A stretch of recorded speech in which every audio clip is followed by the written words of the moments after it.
จากต้นใหญ่ๆเอามาเอ้ยบ่แม่นบ่แม่นใจเย็นไม่ได้เอาบ่ๆบ่ทานกันก่อนเนาะให้สร้างรักปักฐานได้อีก5-6 เดือนนี่ก็ฮอดเดือน6แล้วเพิ่นสินะลงหัดหน้าอีกแล้วบัดนี้ชีวิตก็มีที่หมุนแบบนี้แหละเดี๋ยวคิดเนาะแฮงบ่ได้แฮงคักแฮงบ่ได้เฮ็ดใหญ่สวิงหันอยู่เรือนยาวขนาดให้อุ้มแล้ว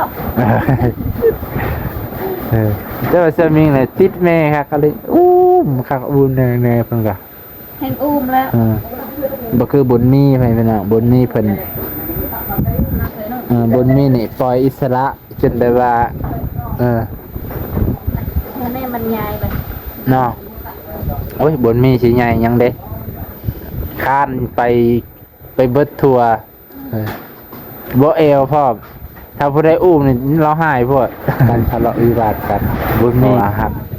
เฮาบ่ได้ฮักเฮาจนแก่นี่ก็บ่ได้เอาเมียที่ยาเอาเมียก็ลำบากค่อยแม่นอยู่ค่อยก็ว่าสั้นแหละผู้เดียวมีอยู่คนเดียวสบายแล้วบางทีอันนั้น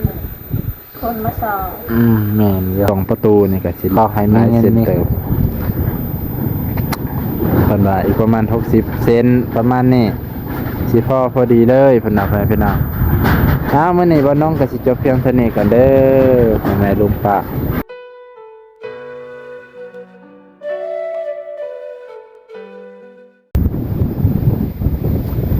สบายดีเด้อพ่อแม่ลุงป้าบ่สุขสุขคนที่เคารพเช่นเก่าสิเคยบ่ว่าจะอยู่ในประเทศและต่างประเทศยินดีต้อนรับเข้าสู่ช่องบ่าวนงพ่อแม่พี่น้องก่อนอื่นบ่าวนงก็ขอโทษขออภัยหลายๆเด้อที่บ่าวนงกะบางคนก็ว่าอย่าไปเล่นกับความรู้สึกของสาวพรเนาะบางคนก็ว่าอย่าไปเฮ็ดคอนเทนต์เล่นๆเลยน่าเบื่อจะได้ก็บ่าวนงกราบขอโทษขออภัยหลายๆพี่น้องเนาะเดี๋ยวมื้อนี้ก็จะไปเอามะขามไปให้เพิ่นนั่นแหละ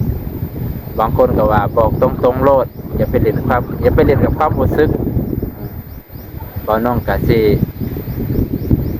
จะบอกว่าเรื่องนี้อีกพี่น้องเนาะไปจะได้กะบ่าวนงขอโทษขออภัยหลายๆวันนี้มาเฮือนน้องแดงพี่น้องน้องแดงน้องแตงพอดีเพิ่นกำลังเฮ็ดเกี่ยวกับเรือนครัวพี่น้องเรือนครัวเพิ่นก็ถือว่าตีไม้ดิ้วแล้วเนาะเพิ่นก็ได้ตีไม้ดิ้วเรียบร้อยพี่น้องนะเสาร์นี้ก็น้องแตงเพิ่นก็ได้เอาอันนี้เอาถ่านออกจากเตาเห็นเพิ่นเฮ็ดเมื่อกี้ก็เลยถ่ายน้ำบ่ทันต่อไปพี่น้องนะเตาเพิ่นเฮ็ดจูด 2-3 มื้อพี่น้องเพิ่นว่าอยู่มื้อวานนี้เพิ่นมื้อนี้น่าจะออกได้แล้วได้อยู่ประมาณ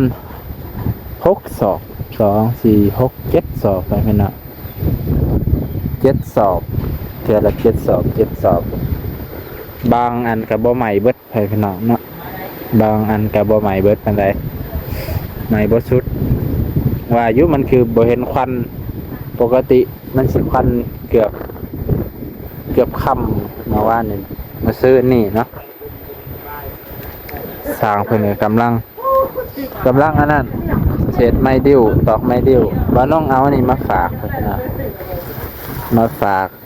สร้างเพิ่นแน่เมื่อกี้ให้สร้างเพิ่นไปแล้วถุงนึงสิให้น้องแดงน้ำถุงนึงให้เพิ่นเอาเนาะให้เพิ่นได้กินกับสิกินกับหยังก็แล้วสิกินกับข้าวก็ได้เดี๋ยวเพิ่มมาอีกให้เพิ่นเอานี่บ่น้องก็มากินกับข้าวให้เพิ่นน่ะใครก็ว่ามะขามมันนี่โอ้ตึงนวลใหญ่เนื้อเยอะเนาะก็สร้างเพิ่นว่าไม่ดิ้วเบิด ไม้ดิวบดไม้เส้นหมดไม้เส้นเบิดเพิ่นว่าสั้นขันบอกน่าจะอีกประมาณ6 เซนมัด6 มัดเพิ่นว่ามัดละ10 เซน60 มัดประมาณนี้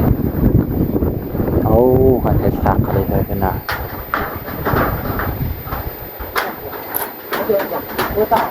ถือว่าไก่จะสำเร็จแล้วให้พี่น้องนะนี่แหละเป็นเทคานให้พี่น้องเทคานแน่นนะบ่ต้องเป็นห่วงหัวมันสิบ่อยู่นี่คานมันเฮ็ดงามดิคานก็ได้ประตูมี2 ข้างเลยเนาะโอ้ค่ะประตูมี2 ข้างเลยพี่น้องประตู2 ข้างเพื่อ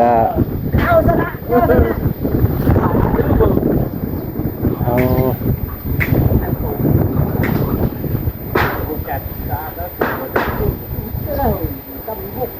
โทษ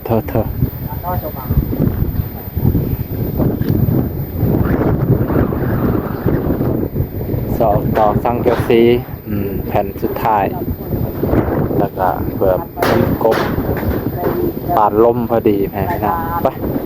เกินไปหาน้องแดงดีกว่า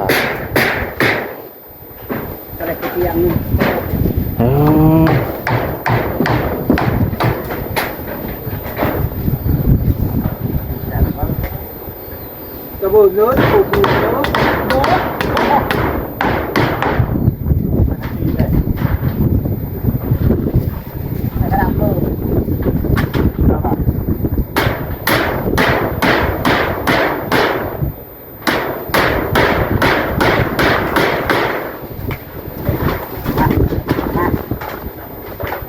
น้องจ่าน้อง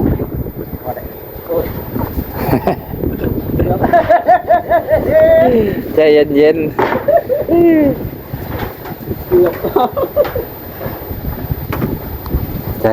จเย็น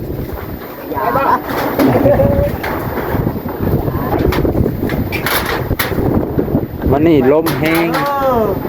ลมแรงมากลมเนาะผู้ความแท้ถ้ามันเห็ดจะเห่าเนาะเนาะยันแล้วไว้ได้ยังไงกับโอ้โหละลม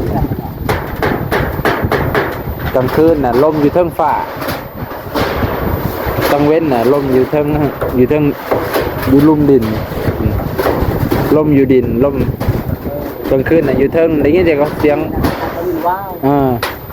โอ้ยยังวะ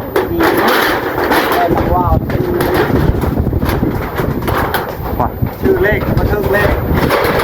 ว่าจะรู้เขาผิด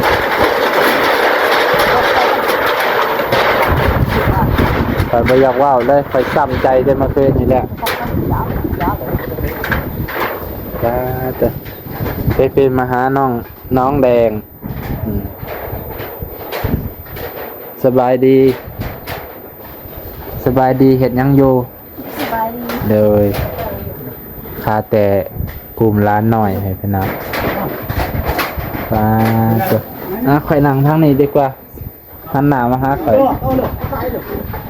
จังเห็นสางนำตกทำตาหนาวแล้วไปพี่น้องบ่ได้ให้บ่เคยนี่คือเก่าให้คือเก่าคำตาครับเอ้ยเมื่อก่อนในเพิ่นบ่ให้ได้ยินว่าบ่ให้คือว่าใครแน่มันบาบามือเนาะบามือให้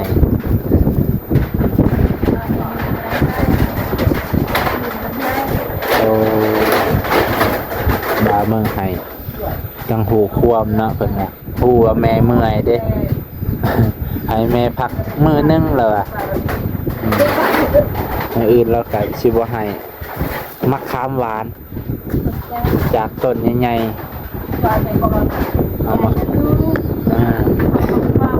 บ่แม่นใจเย็นไม่ได้เอาบ่บ่ หาเงินก้อนเนาะ นะให้สร้างรักปักฐานได้นั่นคำตาตื่นเลย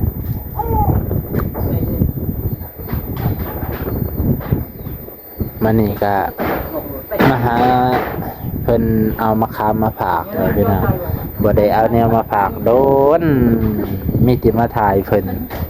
ย่านเพิ่นเบื่อ มาเป็นยังดอกไม่ได้เบื่อ เพิ่นได้เบื่อเนาะ ให้ดีใจละ แห่งดีใจเพิ่นพี่น้อง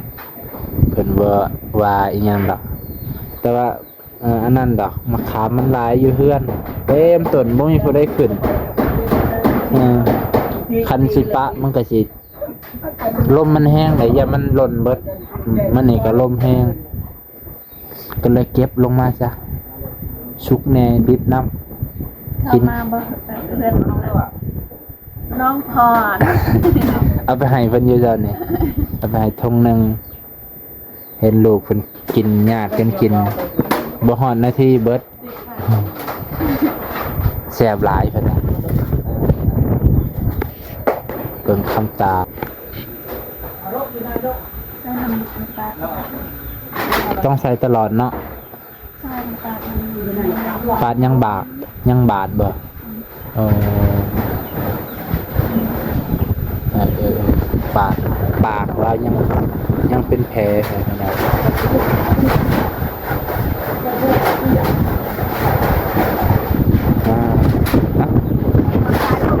มันนี่โอ้ยลมเมื่อวานเนี่ยยังบ่ลมแห้งปานนี้เนาะ ในวัน มันนี่ลมแห้งเลยเพิ่นพี่น้อง ลมเลยอาบน้ำไม่ได้หนาว มันบ่เย็นเนาะคือมันลมซื่อๆแต่อากาศร้อนพี่น้องแต่ก็ว่าบ่ได้ร้อนแห้งดอก แต่มันลมแห้งก็พออาบน้ำได้อยู่แต่เสียงเบาน้องนี่สิบ่ได้ยินและได้ยินแต่เสียงลมเสียงพัดวูตกกระทาเบิ่งว่ามันสิลมฮอดจักมึงอันนี้ก็ น้ำยังฟังมา โอ้เดือน3เขาลงตองบ่บ่แม่นเนาะ เดือน3อะไรเพิ่นว่าเดือนนี้ก็เดือน2ลาวหน้าไปพี่น้องเดือน3ลาวประมาณพุ่นแหละเบิดลมก็สิฮ้อนได้บาดเตรียมเข้าสู่ฤดูร้อน เดือน4คือว่าไว้เนาะเวลาแป๊บเดียวปีหนึงเลยเฮ็ดจับนั่นอันนี้ฮอดบ่ทันไปแล้วปีหนึง เดือนหก สิฮอดเดือน6เลยเริ่มใหม่อีก เริ่มเลย อีก5-6 เดือนนี่ก็ฮอดเดือน6แล้วเพิ่นพี่น้าลงหัดหน้าอีกแล้วบัดนี้ ชีวิตก็มีที่หมุนแบบนี้แหละ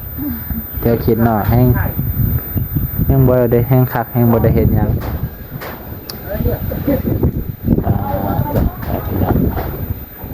มื้อนี้เพิ่นคำตาแบบว่าตาใสบ่อยากรับเลยนะ นอนเดียวก็ตื่นเลย เอาตอนเช้านี่บ่ เชิญเตือนนอน ขันเอาไว้ในอูแล้วเฮากลวยจังซี่เราก็บ่รับบ่ มันลงแบบนี้มันนอนกัน โอ้แต่ว่าบ่ฮ้องแต่ว่าบ่ให้ มันหายแล้วมันลงแบบนี้นอน ยันน่ะเอาไว้ในอูแล้วเฮาก็นั่งกลวย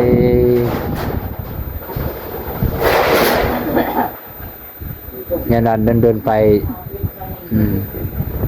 ยันเป็นเกลือนสมิงอ่ะไม่จะให้อุ้มตลอดจนใหญ่ สมิงหันอยู่เรือยาวขนาดให้อุ้มแล้ว เจ้าสมิงเลยติดแม่ค่ะก็เลยอุ้มค่ะอุ้มเนยเพิ่นก็ ให้อุ้มแล้ว บ่คือบุญมีไปเพิ่นน่ะบุญมีเพิ่นบุญมีนี่ปล่อยอิสระจนแบบว่านี่มันใหญ่เลย เนาะโอ้ยบุญมีสิใหญ่ยังเด้ข้านไปเบิดทัวบ่เอวพร้อมถ้าผู้ใดอุ้มนี่เราหายพวด บุญมีต่างกับสมิงน่ะไอ้สมิงนี่อยากเป็นลูกหลาได้สมิงก็เลยอยากแอวเมเน่ ลูกลาบอก ลูกหลาแล้ว ยังได้ลูกลาแล้ว คือแม่นว่าจักและพรเพิ่น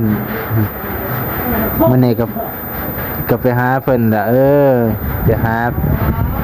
าแฟนใหม่โลดว่าบอกเพิ่นตรงๆเลยได้ เพิ่นสิเสียใจก็บ่เป็นหยัง FC เพิ่นก็ว่าบอกตรงๆโลดอย่าไปให้ความหวังกับเพิ่นเฮาสิบาปเพิ่นน่ะเวียนความเพิ่นให้ความหวังกับบุคคลคนที่เขาขาดหวังนะฮะ ยิ่งมักผู้ชายบ่มักก็บ่ได้เอาแล้วเนาะ ก็สิประมาณนั้นแหละ หันผู้ชายมักกันผู้หญิงมักก็ได้เอาอันนี้คือมันมักคนเดียวก็ได้เอาซ้ำ แม่นแหละเพิ่นน่ะฮักเขาครั้งเดียวมันสิเจ็บเด้เนาะยิ่งมักคนเดียวเนาะ เจ็บ สมมุติว่าท่านผู้ชายได้มักก็เอามันเป็นอันนั้นใช่ไหน อย่างอยู่เดินไปมันก็บ่มีความสุขเนาะแม่นอยู่มีแนวผิดเถียงกันทะเลาะวิวาทกันเพราะว่าฮักเฮาบ่ได้ฮักเอาจนแกนี่ก็บ่ได้เอาเมียยาเอาเมียก็ลำบาก ค่อยแม่นอยู่ค่อยก็ว่าสั้นแหละ คนเดียวมี อยู่คนเดียวสบายแล้วบางทีอันนั้นคนมาสอนแม่นอยู่ขอให้มีเงินมีคำใส่สุขภาพแข็งแรงตายไปจังบ่มีผู้ใดอยู่ข้างหลัง ตายผู้เดียวโอ้ยบอกไปแล้วฮอดอนาคตเพิ่นเป็นหนักเอาซ้ำนี้ก่อนให้ให้น้องเพิ่นเบิ่งคำตาต่อเบิ่งคำตาอุปุอยู่แม่มาทางนี้นี่จ๊ะเอสบายดีนั่นสินบมือเลยขนาดเฮาจับนี่ยังบ่แนมเฮาปวดแนมไปทางอื่นไปเป็นน่ะคือบ่มีความรู้สึกกับเฮาเลยนี่บ่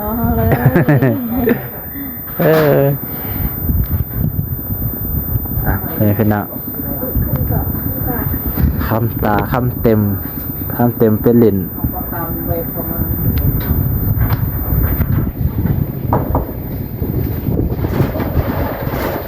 ตะไคร้ตัวบ้านตะไคร้ที่นี่น่ะจะมีจะตายไอ้ตัวกันอันนั้นเลยลองดูของใครกินดีลูกใครอ่ะเดี๋ยวไม่ได้เดี๋ยวโน่อะไรนายเจอ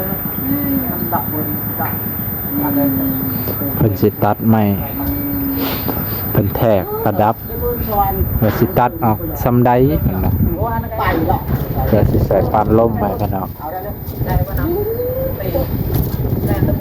ใส่ปานลมแป้นก็ใหญ่งามคักเลยนี่ใหญ่คักสวยงามอยากต้องมาเต้นเลยเรื่องวันก่อนเลยคุณ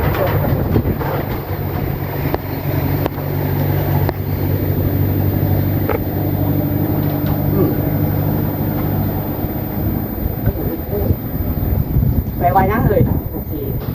ตกลงเด้บอตกลงคันบ่กันโนโอเคมาจับดีๆเด้อสางคือว่าประมาทเด้อแต่สำแดงกูจะยิงเบิร์ดได้ทุกอย่างเกิดขึ้นอย่างรวดเร็วเด้ปูปะปริ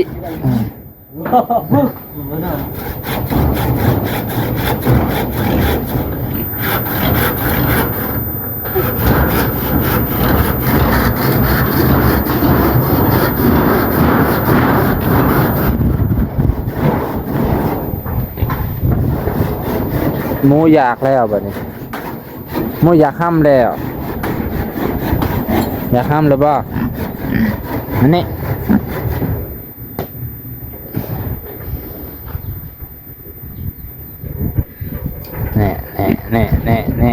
มันอยากรับอย่างเดียว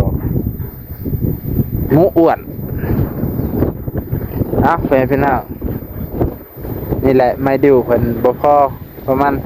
6 หมัดและ60 เซนนะเนาะแต่ว่าได้แต่ขางหนึ่งมันก็ค่าประตูตัวนี้แน่ก็ลบออกหลายเซนเติบเด้ระดับช่วงประตูนี่ก็สิหลายเซนเติบ นว่าอีกประมาณ60เซนประมาณนี้สิพอดีเลยเพิ่นเอาไปพี่น้องมื้อนี้บ่น้องก็สิจบเพียงเท่านี้กันเด้อพ่อแม่ลุงป้าเบิดสุขสุขคนบ่น้องก็สิได้อำลาพาจากพ่อแม่พี่น้องลุงป้าไปก่อนนะจังไดก็ขอบมกขอบใจขอบพระคุณหลายๆโอ้คักไว้ประตูนี่เด้อพี่น้อง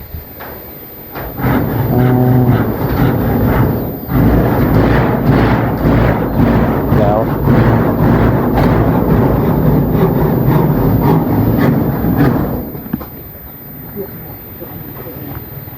เอาที่ได้ก็ได้ อ่ะอำลาพาจากอีหลีอีล้อแล้ววันนี้